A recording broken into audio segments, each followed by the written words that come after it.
하나님의 말씀은 사도행전 10장 34절부터 43절까지 나누겠습니다.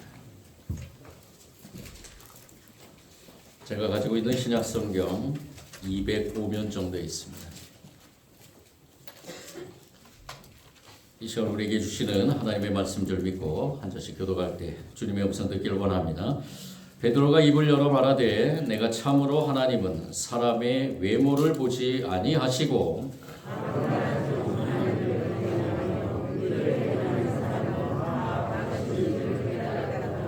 만유의 주 되신 예수 그리스도로 말미암아 화평의 복음을 전하사 이스라엘 자손들에게 보내신 말씀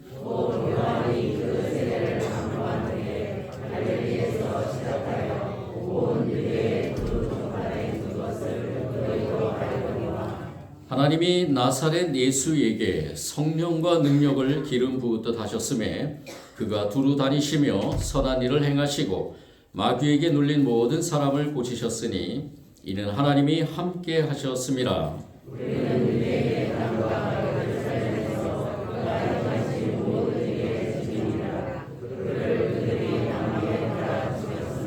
하나님이 사흘 만에 다시 살리사 나타내시되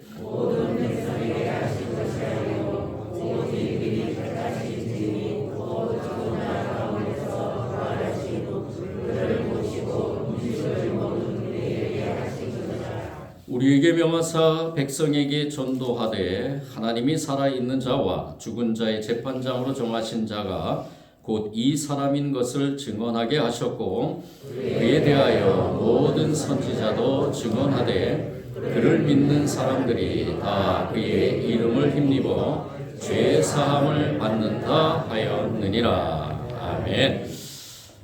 오늘은 주님 수세 주일입니다. 그리고 주현절 첫 번째 주일입니다. 주현절은 지난 수요일부터 시작이 되는데요. 우리 교회는 개혁교회입니다.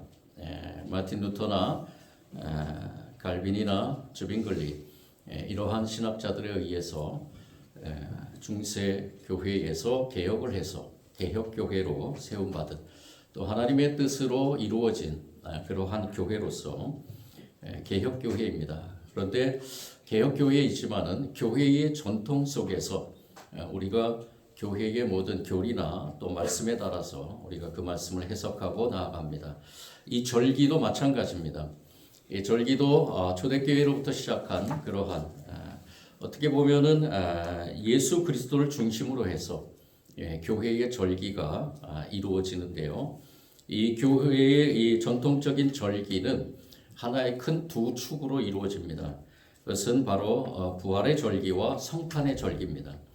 그래서 성탄의 절기는 우리가 알다시피 성탄절 그 전에 예수님께서 이 땅에 오신 그러한 의미를 담아서 이 성탄절 그리고 성탄 후라는 그러한 명을 해서 성탄의 절기 그리고 더 나아가서는 이 주현절까지를 우리가 성탄의 절기라고 합니다. 그리고 부활의 절기는 어떤 절기 어디서부터 시작이 되느냐? 바로 사순절부터 시작이 됩니다. 그래서 사순절부터 시작을 해서 그리고 예수님께서 고난 받으신 고난의 주간을 건너서 그리고 예수님이 십자가에 죽으셨지만 부활하심으로 부활주의를 지내고 그리고 부활 후에 또 성령님을 우리에게 보내주셔서 성령의 절기인 이 오순절의 절기를 아주 오랫동안 지내게 됩니다. 그 오순절의 절기를 지나고 나서 이제 대림절이 시작이 되는데요. 대림절의 시작이 바로 성탄의 절기라고 볼 수 있습니다. 그래서 오순절까지가 바로 이 부활의 절기라고 이렇게 합니다. 그래서 우리 이 큰 두 축을 이루는 그러한 절기를 통해서 우리가 1년의 삶 속에서 하나님의 그 은혜를 우리가 체험하고 또 더 나아가서는 저와 여러분이 예수 그리스도의 증인으로서 부활의 증인으로서 이 땅 가운데서 하나님 나라를 살아가고 있는 것입니다. 그래서 오늘부터 시작이 되는 이제 이 주현절기에 우리가 다시 한번 생각해야 될 것, 특별히 오늘 주님 수세 주일에서 주님께서 세례 받으신 것과 그리고 주님께서 세례 받으신 후에 그러한 사역들 가운데서 또 다른 하나의 그러한 세례, 즉 성령 세례를 통해서 새로운 삶의 지평을 여는 그러한 우리의 삶이 어떠한 모형이 되어야 될 것인가, 이러한 말씀을 오늘 이 한 사건을 통해서 저와 여러분이 조명해 보려고 합니다. 오늘 말씀에서 하나님께서 어떻게 이 땅에 인간의 몸으로 이 땅에 오시고 그리고 그것을 통해서 우리에게 귀한 하나님의 나라의 백성으로 삼으시고 선포하게 했는가를 오늘 베드로와 그리고 이 고넬료라는 이방인을 통해 그 사건을 통해서 나타내고 있는데요. 우리가 이 사건을 통해서 한 가지 깊이 생각해야 될 것은 먼저 성령 세례라는 것입니다. 과연 성령 세례라는 것은 무엇인가? 오늘 이 말씀의 사건의 전말은 이렇게 됩니다. 사도 베드로가 고넬료의 집에서 하나의 설교를 하게 됩니다. 오늘 말씀 이 34절부터가 그 설교의 내용입니다.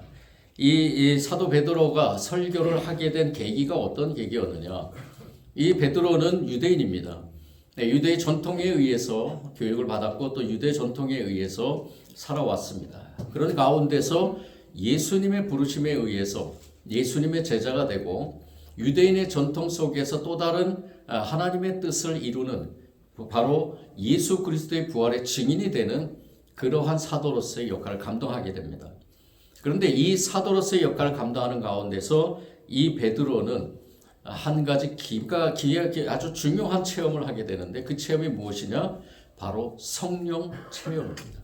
성령이 임재하는 가운데 그 사도로서의 새 사명을 감당하는데, 그렇지만은 이 베드로는 오랫동안 자기 몸속에 지녀왔던 그 율법주의적인 유대주의적인 것을 완전히 벗어나지는 못했습니다. 성령이 임하고 성령에 대한 능력을 의지하면서 사도로서의 사명을 감당했지만은 그러한 이 유대주의적인 것을 벗어나지 못한 베드로에게 하나님께서는 강력하게 환상을 통해서 메시지를 전했습니다.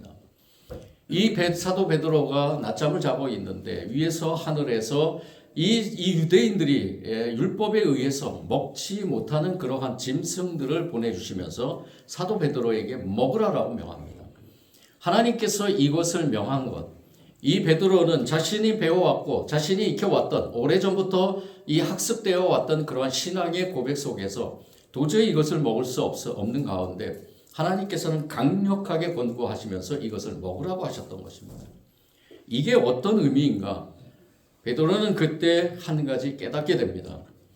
이것은 하나님께서 유대인뿐만이 아니라 모든 이방인들에게도 예수님을 보내주셨고 그리고 그 예수님을 통해서 복음이라는 것, 즉 하나님과의 관계가 화평으로 이루어지는 이 화평의 복음이 유대인들에게도 필요한 것이구나. 이방인들에게도 필요한 것이구나. 유대인들은 이미 오래전부터 하나님의 나라의 백성으로서 하나님께서 선택하시고 하나님께서 하나님 나라의 백성으로 삼으셨지만은 이방인들은 그렇지 못한 가운데서 이 이방인들도 하나님께서 사랑하시는구나. 그리고 하나님의 나라의 백성으로 삼으시는 것을 하나님께서 원하시는 것이구나 라는 것을 깨닫게 됩니다. 그러면서 이 베드로는 고넬료의 집으로 향하게 되는 것입니다. 이 고넬료는 우리가 말씀 나눴지 않지만 10장 1절 말씀에 이 사람은 이달리아, 즉 로마 부대의 군대의 백부장입니다. 그렇지만은 그가 경건하고 온 집안이 더불어 하나님을 경외했다고 그랬습니다. 하나님을 믿었다는 거죠. 하나님을 경외했다는 것은 하나님을 믿고 그리고 그 하나님의 믿음 가운데서 많은 사람들을 구제하고 하나님께 뭐 했더라? 기도했더라. 늘 하나님 앞에 간구하면서 하나님의 뜻을 묻는 사람이었습니다. 그런데 이러한 고넬료이었지만은 한 가지 조금 이렇게 어떻게 보면은 하나님을 믿는 사람으로서 신앙생활을 했지만은 그에게는 한 가지 조금 강력하게 뭔가가 부족하다는 것을 느꼈다는 것입니다. 이 고넬료가 부족하다고 느꼈던 것이 무엇인가? 이 베드로도 마찬가지고요. 이 예수님의 제자들도 마찬가지였습니다. 예수님과 늘 동행했지만은 그렇지만 예수님이 마지막에 십자가에 죽으실 때 다 도망갔습니다. 그리고 함께 모여서 다시 한번 부활의 주님을 만나고 함께 모여서 기도했지만은 무엇인가가 이들에게 부족했던 것이죠. 그것이 무엇일까? 이 사도 베드로는 그것을 강력하게 선포하는데 그것은 바로 성령 세례라는 것이었습니다. 왜 그랬는가?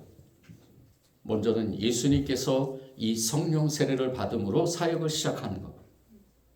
마태가 전한 마태복음 3장 16절에서 17절에 보면은 예수님께서 물론 사도 요한에게 세례를 받으셨지만은 그 세례 받은 뒤에 강력하게 하늘에서 큰 소리가 나고 그리고 그 소리 이는 내 사랑하는 아들이요 내 기뻐하는 자라는 그 소리와 함께 성령이 비둘기같이 임했다 그랬습니다. 그래서 예수님께서 받으셨던 그 세례는 성령 세례인 것입니다. 죄의 고백의 회개의 세례가 아니었습니다. 사도 요한이 베푼 세례는 회개의 세례입니다. 회개하라는 것입니다. 회개해야지만 하나님 나라를 살아갈 수 있다는 것입니다.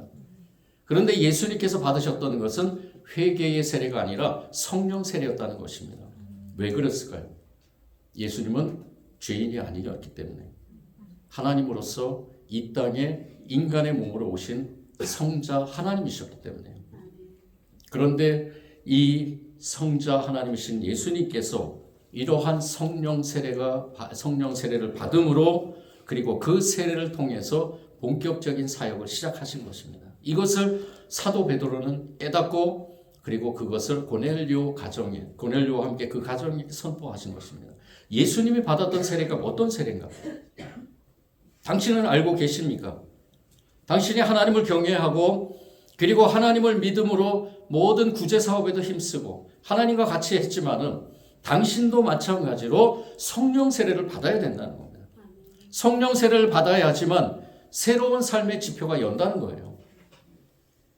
우리도 예수님을 믿지만은 예수님을 믿는 가운데서 우리가 예수님의 그 믿음 가운데서 예배 생활하고 봉사 생활하고 헌금 생활하고 많은 모든 신앙의 생활을 합니다. 그런데 우리에게 중요한 것은 무엇인가? 그냥 형식적인 물 세례가 아니라 회개의 세례와 함께 우리에게 필요한 것은 바로 성령 세례라는 것입니다. 성령 세례가 있어야 된다는 겁니다. 예수님께 이 사도 베드로가 이 고넬료 집에서 강력하게 선포한 메시지는 바로 그것입니다. 이미 고넬료는 하나님의 말씀을 받기에 마음을 연 사람입니다. 오늘 말씀에도 기록되어 있지만은요. 33절에 이제 우리는 주께서 당신에게 명하신 모든 것을 듣고자 하여 다 하나님 앞에 있나이다. 하나님의 말씀을 듣기 위해서 마음을 오픈한 이 고넬료에게 사도 베드로는 한 가지 강력하게 선포하는 것이 무엇이냐? 바로 나도 그렇지만은 당신도 성령 세례를 받아야 하지만 하나님께서 주신 은혜의 삶에서 또 다른 삶의 지표를 열면서 하나님 나라를 새롭게 살아갈 수 있다는 것입니다. 고넬료의 그 모든 일들, 그 모든 일들이 다 성령님께서 행하신 것임을 이 고넬료는 깨닫게 되는 것입니다. 내가 한 것이 아니라 하나님께서 하나님의 영을 통해서 나를 하나님 앞에 경외하게 했고 그리고 더 나아가서는 나를 통해서 하나님의 뜻인 모든 사람들에게 베풀고 나누고 그리고 모든 사람들을 위해서 살라는 그러한 하나님의 뜻이 이루어졌다는 것입니다. 내가 한 것이 아니라 성령님께서 하셨다는 것입니다. 이 모든 것을 깨달은 이 고넬료는 우리가 나누지 않았지만 마지막 부분에서 이 모든 말씀 가운데 성령이 말씀 듣는 모든 사람들에게 내려오시는 것을 느끼고 그리고 모든 사람들이 성령 부어주심으로 말미암아서 놀라고 그리고 방언을 하고 하나님 높임을 들었고 그리고 모든 사람들에게 성령 세례를 베푸는 그러한 놀라운 역사가 일어나게 됩니다. 오늘 이 말씀을 통해서 이 사도 베드로는 한 가지 강력하게 외치는 것이 있었습니다. 성령 세례는 복음의 사람, 삶을 여는 열쇠임을 선포하는 것입니다. 저와 여러분은 복음의 사람입니다. 그리고 새로운 삶을 살아가는 사람들입니다. 즉 하나님의 나라를 살아가는 사람들입니다. 그런데 저와 여러분에게 성령 세례가 임했는가? 이 성령 세례는요, 바로 하나님의 임재입니다. 매 순간마다 하나님의 임재를 느끼며 하나님이 나와 함께 하심을 느끼면서 깨달으면서 하나님의 뜻을 이뤄가는 삶을 살고 있는 것. 이 세상 속에서 가장 중요한 것, 예수님을 믿는 사람들에게 가장 중요한 것은 바로 이것입니다. 성령님이 나와 함께 하시는 것. 성령님이 나와 함께 하시는 것을 고백하는 것. 그리고 성령님이 나와 함께 하시는 고백 속에서 내가 그 삶을 살아가는 것입니다. 오늘 우리가 주님의 수세주일에 우리가 한 가지 더 계속해서 묵상하며 깨닫고 삶의 자리에서 나아가야 할 것은 바로 성령님이 나와 함께 하시는 것입니다. 성령이 임함으로 복음의 사람으로 존재한다는 것을 만민에게, 세상 사람들에게 선포해야 될 줄 믿습니다. 이 고넬료는 더 나아가서 이제 자기 가족뿐만이 아니라 자기의 부대원들에게 아마 그렇게 얘기했을 것입니다. 성령의 사람으로서 모든 것을 오픈하는 신앙의 오픈 마인드를 가지고 모든 사람들에게 주님의 복음을 전했을 것입니다. 너희들도 예수님을 믿고 성령 세례 받아야 된다는 것입니다. 그것을 선포한 이 사도 베드로를 따라서 고넬료와 그의 가족들은 아마 그렇게 했을 것이라고 저는 믿습니다. 이 시대의 삶을 살아가는 저와 여러분도 그러한 삶을 살아야 될 줄 믿습니다. 우리가 성령 세례를 받는 것, 이 성령님은 유대인뿐만이 아니라 모든 이방인들에게도 선포되는 것입니다. 임재하는 것입니다. 이 시대의 저와 여러분에게도 성령님께서 임재하심을 믿어야 될 것입니다. 그러면서 많은 성경의 증인들이 그러한 삶을 살아간 것처럼 저와 여러분도 그러한 삶으로 살아가야 될 줄 믿습니다. 성령님께서 하실 일들을 기대하면서 우리에게 참 소망이 되신 주님만을 바라보면서 우리도 베드로처럼 누구든지 성령 세례를 받을 수 있다는 복음을 향해서 오픈 마인드를 하는 것이 저와 여러분의 사명의 삶의 첫 번째인 줄 믿습니다. 모든 삶의 열쇠는 하나님께서 갖고 계십니다. 저와 여러분에게는 아무것도 없습니다. 오직 하나님께서 있습니다. 그렇기 때문에 하나님의 영이 저와 여러분과 함께 하셔야 됩니다.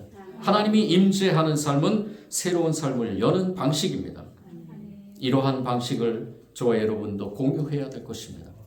서로를 위해 기도하면서 또한 죽어가는 영혼들을 위해서 바라보면서 긍휼의 마음을 품고 그들을 향해서 기도하며 우리도 그들을 향해서 성령 충만함을 기대하면서 저와 여러분도 이러한 복음의 사명자들이 되어야 될 줄 믿습니다.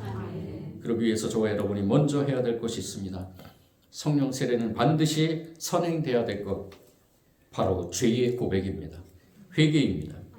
이 회개를 통해서 성령님이 임재하십니다. 예수님이 왜 사도 요한에게 세례를 받으셨는가? 그냥 예수님은 성령 세례, 당신이 직접 성령 세례를 받고 할 수도 있었습니다. 그렇지만 그것을 예수님께서 이 사도 요한에게 세례를 받으신 것은 회개의 세례가 먼저 이어야 되는 것을 나타내기 위함입니다. 이것은 하나님의 뜻이기 때문입니다. 하나님의 뜻이기 때문에 이 예수님은 이 사도 요한에게 물세례, 즉 회개의 세례를 먼저 받으신 것입니다. 저와 여러분이 예수님을 믿을 때 강한 역사가 일어나서 저와 여러분이 회개의 자리로 나아갑니다. 그렇죠? 그러한 경험을 하셨죠?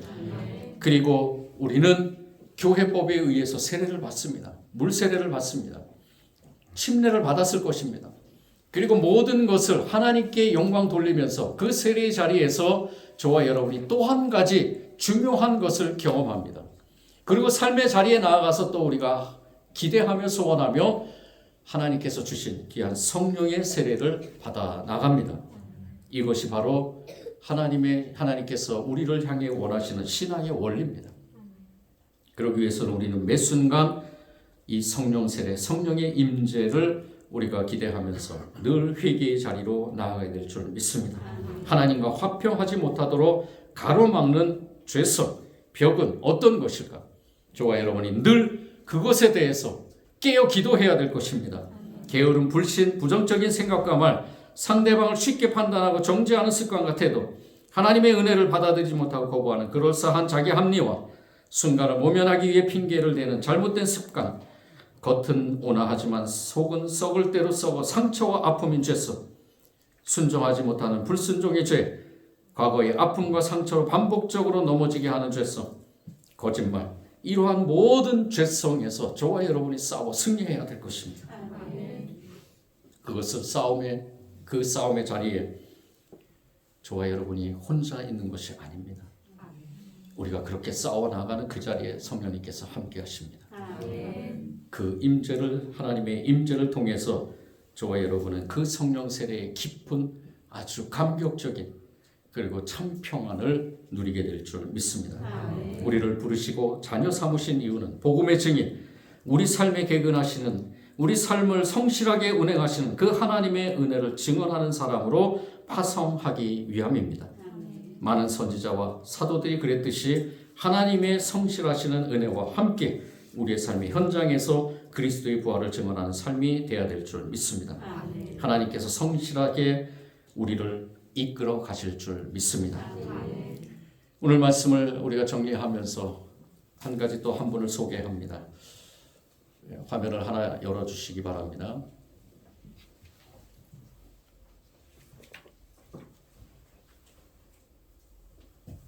이분이 1700년대에 살았던 분입니다. 오래전에 살았던 분이라고 생각할 수 있겠지만 아주 중요한 하나의 독일에서 신앙의 전환점을 일으킨 그러한 분입니다. 진센도르프라는 분인데요. 밑에 글씨로 조금 나왔겠지만은 진센도르프는 이 모리비안 공동체를 이끌어 가신 분입니다. 모리비안 공동체를 이끌어가면서 18세기에 이 종교 박해를 피해서 헤른후르트에 정착한 그 모리비안 교인들과 함께 형제단을 만들어서 독일의 근대 영적 각성을 이끌었던 분입니다. 즉 독일의 성령 운동을 주도했던 분입니다. 이 진센도르프가 이렇게 성령 운동을 일으키면서 한 가지 사회에 놀라운 효과가 나타나는데 바로 화해의 효과였습니다. 우리가 이 중세 기독교사를 바라보면 굉장히 가슴 아픈 일들이 많이 있습니다. 예수님은 평화의 왕으로 오신 분입니다. 싸움이나 전쟁을 원하지 않습니다. 그런데 인간의 욕심이 그 잘못된 것을 통해서 분열시키고 전쟁을 일으키고 특히 믿는 사람들이 예수님을 믿는다고 하는 사람들이 중세에 많은 전쟁들을 일으켰습니다. 그런 가운데서 이 진센도르프와 함께 있는 모리비안 공동체 사람들이 이러한 신앙의 각성, 대각성을 일으키면서 독일의 사회의 화해화를 일으켰다는 것입니다. 그래서 이분이 이렇게 선포합니다. 나에게는 단 한 가지 열망밖에 없다. 그것은 오직 예수 그리스도 그분뿐이다. 우리 삶에서 오직 예수 그리스도만이 내 삶의 전부이고 그리고 하나님께서 주신 귀한 뜻을 이루기 위해서 오직 내 삶의 주인은 예수 그리스도만 되어야 된다는 것입니다. 거기에 다른 어떤 것도 침범해서는 안 된다는 거죠. 그것이 바로 성령 임재의 모습입니다. 여러분들 예수 그리스도만이 우리의 구주가 되신 줄 믿습니까? 그렇다면 우리 삶에서도 예수 그리스도가 전부 돼야 될 것입니다. 다른 어떠한 사상도 다른 어떤 것도 그 안에 침범해서는 안 될 것입니다. 바라기는 2023년 한 해를 보내는 동안 저와 여러분에게 성령 임재, 성령 세례 그 모든 삶에 우리의 모든 삶에 이것이 열쇠인 줄 믿고 성령의 임재의 풍성함을 누리길 원합니다. 우리가 능력 있고 성실하신 하나님을 경험하는 삶이 되기 위해서는 무엇보다도 저와 여러분이 늘 회개의 자리에서 성령 세례를 받아야 될 것입니다. 모든 문제를 일으키는 내 안에 있는 모든 것들을 다 주님 앞에 내려놓고 그리고 이 땅 가운데서 이 사회 이 현실 세상의 현실 속에서 저와 여러분이 화평의 도구가 되어야 될 것입니다. 우리는 복음을 향해 열린 마음을 가져야 됩니다. 열린 마음을 가지고 우리의 죄성을 고백할 때 성령의 놀라운 은혜가 충만하게 임할 줄 믿습니다. 우리의 메말랐던 영혼에 단비처럼 촉촉하게 적셔 주십니다. 그래서 딱딱하게 굳어졌던 우리의 영혼을 귀경시켜 주십니다. 새롭게 태어나게 하십니다. 그래서 우리를 다시 부활의 증인으로 살아가게 하십니다. 간절히 바라기는 하나님의 임재를 통해서 성령세를 통해서 2023년 한 해 능력 있는 삶이 되기를 간절히 원합니다. 죄사함의 권세를 통해 증인된 삶으로 하나님께 영광 돌리는 저와 여러분이 되기를 간절히 축원합니다. 사랑해 주님 감사합니다. 온전히 주님의 뜻을 이루기 위해서 사는 삶이라고 하지만은 저희들에게 성령님의 임재가 얼마나 중요한지 다시 한번 깨닫게 하여 주시고 늘 우리가 성령의 임재를 사모하는 가운데 우리가 주님이 베풀어 주신 기도의 자리, 예배의 자리, 말씀의 자리를 사모하게 하시고 늘 우리의 죄성이 우리 안에서 꿈틀거리는 것에 성령님께서 늘 우리를 막아주시는 줄 믿고 그 믿음을 가지고 늘 회개의 자리로 나아가게 하여 주옵소서. 2023년 그래서 성령 충만함으로 성령세를 통해서 우리의 삶의 모든 것들을 주님이 원하시는 대로 열며 그 열쇠가 되는 모든 것들을 열며 살아가는데 부족함 없도록 인도하여 주옵소서. 그런 삶으로 승리하는 한 해가 될 줄 믿고 예수님 이름으로 기도드립니다.